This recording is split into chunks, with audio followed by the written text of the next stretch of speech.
نحمدہ ونصلی علی رسولہ الکریم بسم اللہ الرحمن الرحیم۔ عزیز طلباء السلام علیکم ورحمۃ اللہ وبرکاتہ۔ آج کی اس ویڈیو کے اندر ہم حصہ نظم میں سے پہلی نظم حمد کی مشق پڑھیں گے۔ دیکھیں سوال نمبر 1، حمد کے حوالے سے درج ذیل سوالات کے جواب لکھیں۔ کون سا بندہ حمد سرا ہے؟ ایک نافرمان بندہ حمد سرا ہے، یا ہم شعر کے مطابق لے لیں بندہ نافرمان حمد سرا ہے۔ کس کا حق سب سے مقدم ہے؟ اللہ تعالیٰ کا حق سب سے مقدم ہے۔ محرم اور نامحرم میں کیا فرق ہے؟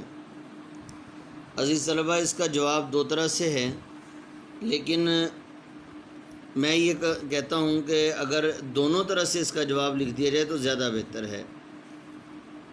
دیکھیں، جو کی بکس ہیں جتنی بھی اردو کی، اکثر کے اندر اس کا جواب اس کے میننگ بتائے گئے ہیں کہ محرم اور نامحرم، محرم کا معنی جاننے والا اور نامحرم کا معنی نہ جاننے والا۔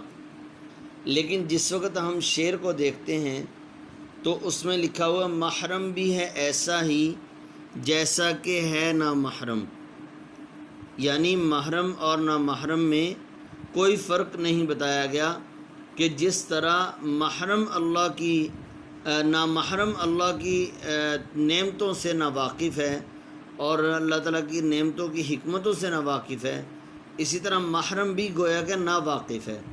تو اس لیے ہم اس کا جواب جو ہے اب صحیح طرح سے اس طرح لکھیں گے، محرم کا مطلب جاننے والا، نامحرم کا معنی ناواقف، نہ جاننے والا۔ لیکن شعر کے مطابق ان دونوں میں کوئی فرق نہیں ہے۔ اللہ کا گدھا کس میں مگن رہتا ہے؟ اللہ کا گدھا اپنی کملی میں مگن رہتا ہے۔ باد صبا گھر گھر کیا لیے پھرتی ہے؟ باد صبا گھر گھر اللہ کا پیغام لیے پھرتی ہے۔ اس حمد میں شاعر نے اللہ تعالیٰ کی کون کون سی صفات بیان کی ہیں؟ اس حمد میں شاعر نے اللہ تعالیٰ کی یہ صفت بیان کی ہے کہ اللہ جل شانہ ہر چیز پر قادر ہے، اور ایک صفت اس کے اندر بیان ہوئی محیط، کہ اللہ جل شانہ گھیرنے والا ہے، یعنی کوئی بھی چیز کائنات کی اللہ کی نظر سے پھری ہوئی نہیں ہے، اللہ کی نظروں سے اوجھل نہیں ہے۔ مندرجہ ذیل الفاظ و مرکبات کے معنی لکھیں۔ مقدم پہلے پہلا، محرم واقف، خلعت سلطانی شاہی لباس، محیط گھیرنے والا، احاطہ کرنے والا، آفاق دنیا، بندہ نافرمان بندہ۔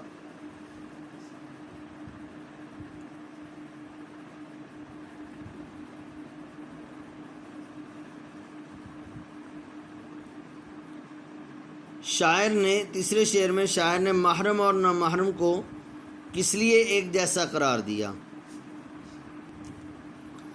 تیسرے شعر میں شاعر نے محرم اور نامحرم کو اس لیے ایک جیسا قرار دیا کہ جب بندہ اللہ کی کسی ایک نعمت سے واقف ہو جاتا ہے یا کسی ایک نعمت کے راز سے واقف ہو جاتا ہے تو بندہ اللہ کے بہت سے رازوں سے ناواقف ہے۔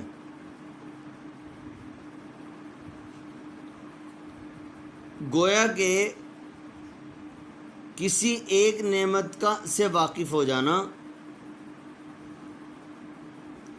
یہ اس کے لیے کافی نہیں ہے، کیونکہ جب اللہ کی نعمتوں کو شمار نہیں کر سکتے تو اللہ کی نعمتوں کے راز کو بھی شمار نہیں کر سکتے۔ اس اعتبار سے وہ بندہ جو اللہ کی کسی ایک نعمت سے واقف ہو گیا یا کسی راز کو جان بیٹھا یا اللہ کی معرفت نصیب ہو گئی، اور وہ بندہ جو اللہ کی نعمتوں سے پہلے سے ہی ناواقف ہے، دونوں اللہ کی قدرت کو پہچاننے سے عاجز ہیں، اللہ کی قدرت کو پہچاننے کے اعتبار سے دونوں برابر ہیں، ایک جیسے ہیں۔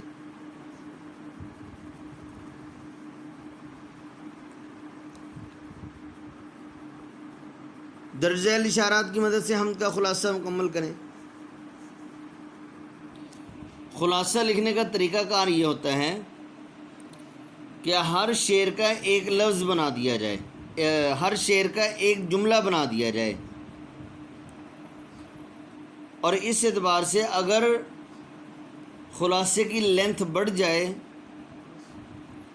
تو اس میں ایک دو چیزیں کوئی چھوڑی جائیں تو اس میں کوئی حرج نہیں ہے۔ دیکھیں اس نظم کے اندر یعنی حمد کے اندر شاعر مولانا الطاف حسین حالی اللہ تعالیٰ کی قدرت کو بیان کرتے ہوئے کہتے ہیں، اے زمین و آسمان کے خالق، ساری کائنات پر تیرا قبضہ ہے، اور فرما بردار اور نافرمان بندے تیرے حکم کے سامنے مجبور دکھائی دیتے ہیں۔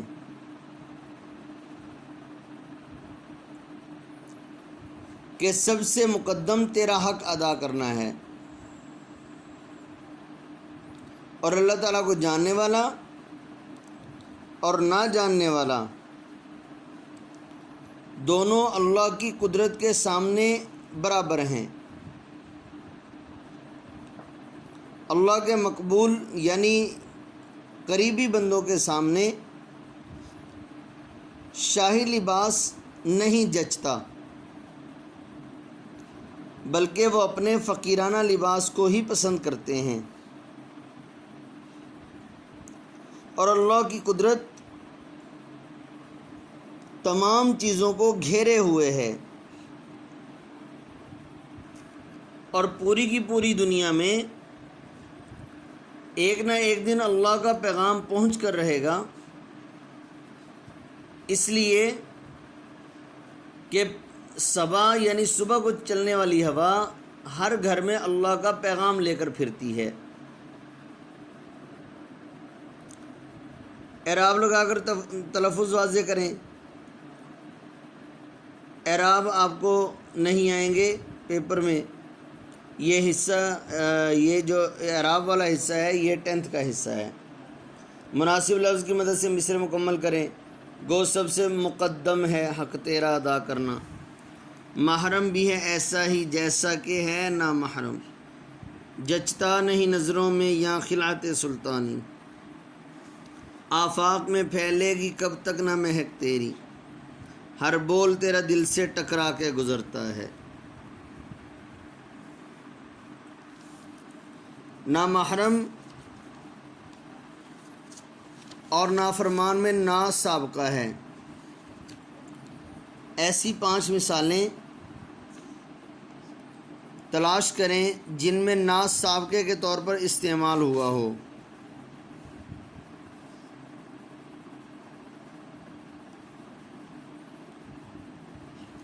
نادان، ناسمجھ، ناراض، نالائق، ناہنجار، ناتواں۔ کالم علی میں دیے گئے الفاظ کو کالم بے کے متعلقہ الفاظ سے ملائیں۔ بندہ نافرمان حمد سرا، مقدم حق، محرم نامحرم، کملی خلعت سلطانی۔ آفاق مہک پیغام صبا بول رنگ بیاں۔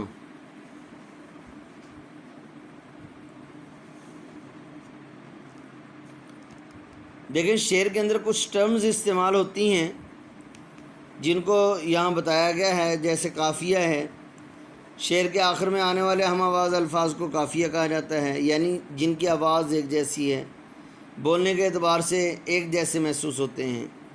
ہر شعر میں قافیہ تبدیل ہوتا ہے، تاہم ان کی صورت یعنی آواز ایک جیسی رہتی ہے۔ قافیہ کی جمع قوافی ہے۔ قافیے کی چند مثالیں دیکھیں۔ دل ناداں تجھے ہوا کیا ہے، آخر اس درد کی دوا کیا ہے، ہم ہیں مشتاق اور وہ ہیں بیزار، یا الہی یہ ماجرا کیا ہے، جان تم پر نثار کرتا ہوں میں نہیں جانتا دعا کیا ہے۔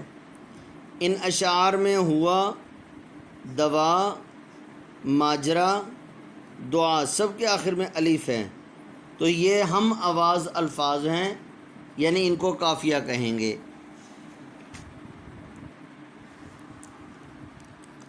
ردیف کے معنی لغوی معنی سوار کے پیچھے بیٹھنے والے کو کہتے ہیں، یعنی جیسے مثال کے طور پر ایک بائک کا ڈرائیور ہوتا ہے اور ایک ڈرائیور کے پیچھے جو بیٹھا ہوتا ہے اس کو ردیف کہتے ہیں۔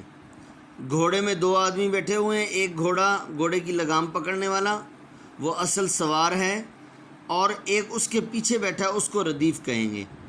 شعر کے آخر میں آنے والے لفظ یا الفاظ کے مجموعے کو ردیف کہا جاتا ہے، چونکہ یہ لفظ یا الفاظ قافیے کے بعد آتے ہیں، یعنی مصرعے کے آخر میں آتے ہیں، اس لیے انہیں ردیف کا نام دیا گیا۔ ہر شعر میں ردیف کا لفظ یا الفاظ ہو بہو دہرائے جاتے ہیں، یعنی وہ بالکل تبدیل نہیں ہوتے، بلکہ جو لفظ پہلے مصرعے کے اندر ہوں گے، جو الفاظ، وہی مصرعے ہر شعر کے دوسرے مصرعے کے اندر پائے جائیں گے، اور ان میں کوئی تبدیلی نہیں ہوتی۔ ردیف کی چند مثالیں دیکھیں۔ کوئی امید بر نہیں آتی، کوئی صورت نظر نہیں آتی، موت کا ایک دن معین ہے، نیند کیوں رات بھر نہیں آتی، پہلے آتی تھی حال دل پہ ہنسی، اب کسی بات پر نہیں آتی۔ اب دیکھیں 3 شعر بیان کیے گئے، اور تینوں شعروں کے آخر میں پہلے شعر کے دونوں مصروں میں اور باقی ہر شعر کے دوسرے مصرے میں یہ ایک جیسے الفاظ ہیں، نہیں آتی نہیں آتی، تو یہ ردیف ہے۔ یہ الفاظ بغیر کسی تبدیلی کے ہر شعر میں دہرائے جاتے ہیں۔ تو عزیز طلبہ، اس مشق کے اعتبار سے آپ کے لیے سب سے اہم چیز جو ہے وہ سبق کا یہ جو سوالات کے جوابات ہیں یہ، اور الفاظ کے معنی، فل ان دا بلینکس، اور یہ جو قافیہ اور ردیف کی تعریفیں پڑھی ہیں یہ سب سے اہم ہیں۔ اور اردو بے کے اندر سابقے بھی آ جاتے ہیں، یہ بھی اہم ہیں، یہ آپ نے اچھی طرح سے یاد کر لینے ہیں۔ السلام علیکم ورحمۃ اللہ وبرکاتہ۔